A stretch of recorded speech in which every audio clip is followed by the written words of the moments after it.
Good morning, good afternoon, good evening, wherever you are on the globe today. It's Veterans Day. Wishing all the veterans a happy Veterans Day. Thanks for your service and best wishes to you.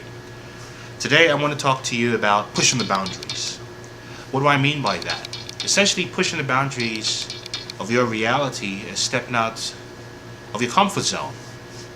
Whether it's talking to a neighbor you've never spoken to before, whether it's making amends with a relative that you're falling out with or a friend, whether it's reaching out and learning a new skill, traveling to a new place, reading a new book, learning something you've never been exposed to, trying new cuisine you've never eaten before. It's really about stepping outside your comfort zone, and not just for the mere reason of stepping out, but to grow, to evolve, to push what's possible, to push beyond your reality, to push beyond the world outside your window. I feel passionate about this because I myself have recently stepped out into the great unknown, personally and professionally, and I'm reaping the benefits of getting outside the safety net through conscious decisions and really pushing the boundaries of what's possible. And believe me, it's still an evolution for me. It's a growth process, but the journey is tremendously rewarding. I want to implore you to try that today. Go say hi to that coworker you disdain. Yes, you. Pick up that phone and make that phone call to your mom, or your brother, your auntie, or a long lost friend. Learn how to use that new tool that'll make you promotion ready. Buy that ticket and go on that trip. Talking to you. Read that book. Learn that skill. Apply to grad school. Apply to college. Apply to the school you think you're not going to get accepted to. And you just might. But push the boundaries. Take the steps to push the boundary today. Do something today. But that's only if you have dreams for a better tomorrow in this great uncertain time. You see, I'm still relatively young, but if most of you remember, between the 1940s and 1989, we had a certain world. You were either with the Soviet bloc, the East, communism, or with the West, capitalism.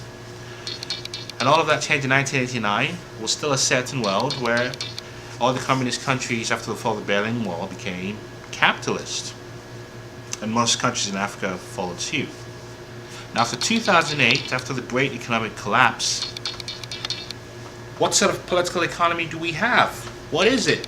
A planned society, planned economy? What flavor of capitalism? I've heard there's 20, 30 different types of capitalism. What's the certainty? You know someone who's been laid off. You know people who've lost their homes. You know people, law-abiding people who followed the formula and done the right thing. And many people have fallen by the wayside. There's also people who found opportunity in this period to say, in this great uncertainty, we would take a leap forward into the unknown and create something new. This is a period of great reset, and this great reset has been defined by a gentleman called Richard Florida, like the state, who's written extensively on workforce demographics and mega societies, mega regions, and what that means for the future of work and how we live and prosperity and so forth. And I think he's onto something, because to be a part of this new shift, you have to be highly adaptable, but also highly skilled. And to do that, you have to step outside your comfort zone. You may work for a great corporation, have a great career, maybe in a great school, but keep this in mind. You have to learn to push the boundaries for yourself. Don't get comfortable with certainty. It's good to be comfortable with who you are, but certainly don't get comfortable with perceived certainty. Push the boundaries, grow, evolve, learn, read, study, meet new people, expose yourself to people who know more than you do, people who are smarter than you are, People are where you want to be, so you can step up and grow. Don't get comfortable. I'm talking to you. Yes, you can do it. Yes, you can. Have no fear. Fear holds us back. I had a great conversation with a friend of mine yesterday who for the last couple of years has been struggling professionally and essentially has had a lot of roadblocks which could stop anybody from believing in themselves and just giving up and getting comfortable. But he never stopped evolving, never stopped believing in himself, K. Slay. And he sent me a note yesterday to tell me he's had some great opportunities come his way with 2 blue chip companies that would evolve him from where he is today to where he wants to be. And how did he do it? He continued learning, continued evolving. He continued to volunteer for projects where he would skill up, even though there were obstacles in his way. You can do it too. This is a simple example, not a transformation example, but it's making a big difference in his own life. Push the boundaries. I say this for you, and I say this for me as well, because according to this whole theory of Ubuntu as proposed by Archbishop Desmond Tutu, I succeed when you succeed. And I don't know who you are. I may know you. Wow. But throughout humanity we're connected.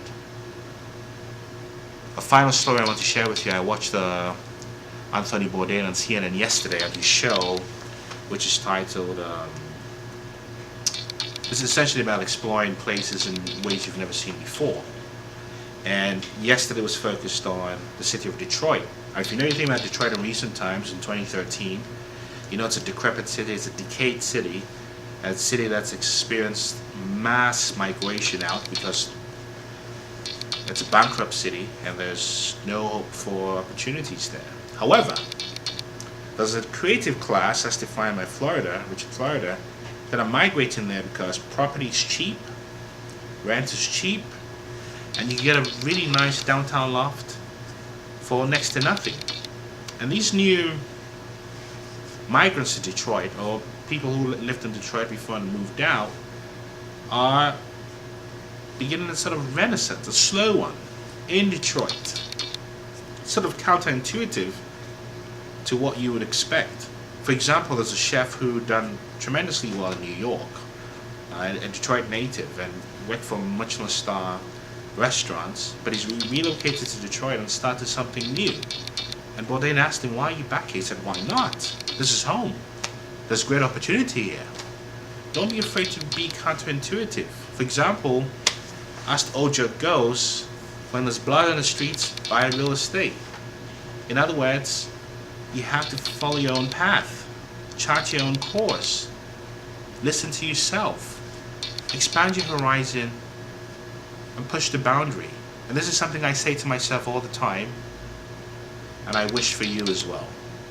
Collectively, let's keep on pushing. I wish you the best. Peace, shalom, and keep on pushing.